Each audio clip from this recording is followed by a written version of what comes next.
بسم اللہ الرحمن الرحیم۔ حضرت ابو ہریرہ رضی اللہ تعالیٰ عنہ سے روایت ہے کہ رسول اللہ صلی اللہ علیہ وسلم قبرستان تشریف لائے تو فرمایا، ان گھروں کے رہنے والے مومنوں، تم پر سلامتی ہو۔ اگر اللہ نے چاہا تو ہم بھی یقیناً تمہارے پاس پہنچنے والے ہیں۔ میری خواہش تھی کہ ہم اپنے بھائیوں کو دیکھتے۔ صحابہ کرام رضی اللہ تعالیٰ عنہ اجمعین نے عرض کیا کہ اللہ کے رسول صلی اللہ علیہ وسلم، کیا ہم آپ کے بھائی نہیں؟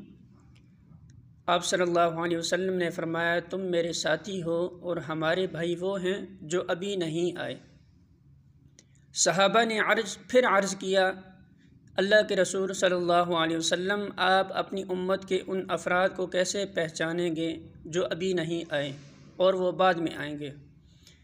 آپ صلی اللہ علیہ وسلم نے فرمایا، مجھے بتاؤ، اگر کسی شخص کا سفید ٹانگوں اور سفید پیشانی والا گھوڑا سیاہ گھوڑوں میں ہو تو کیا وہ اپنے گھوڑے کو نہیں پہچانے گا؟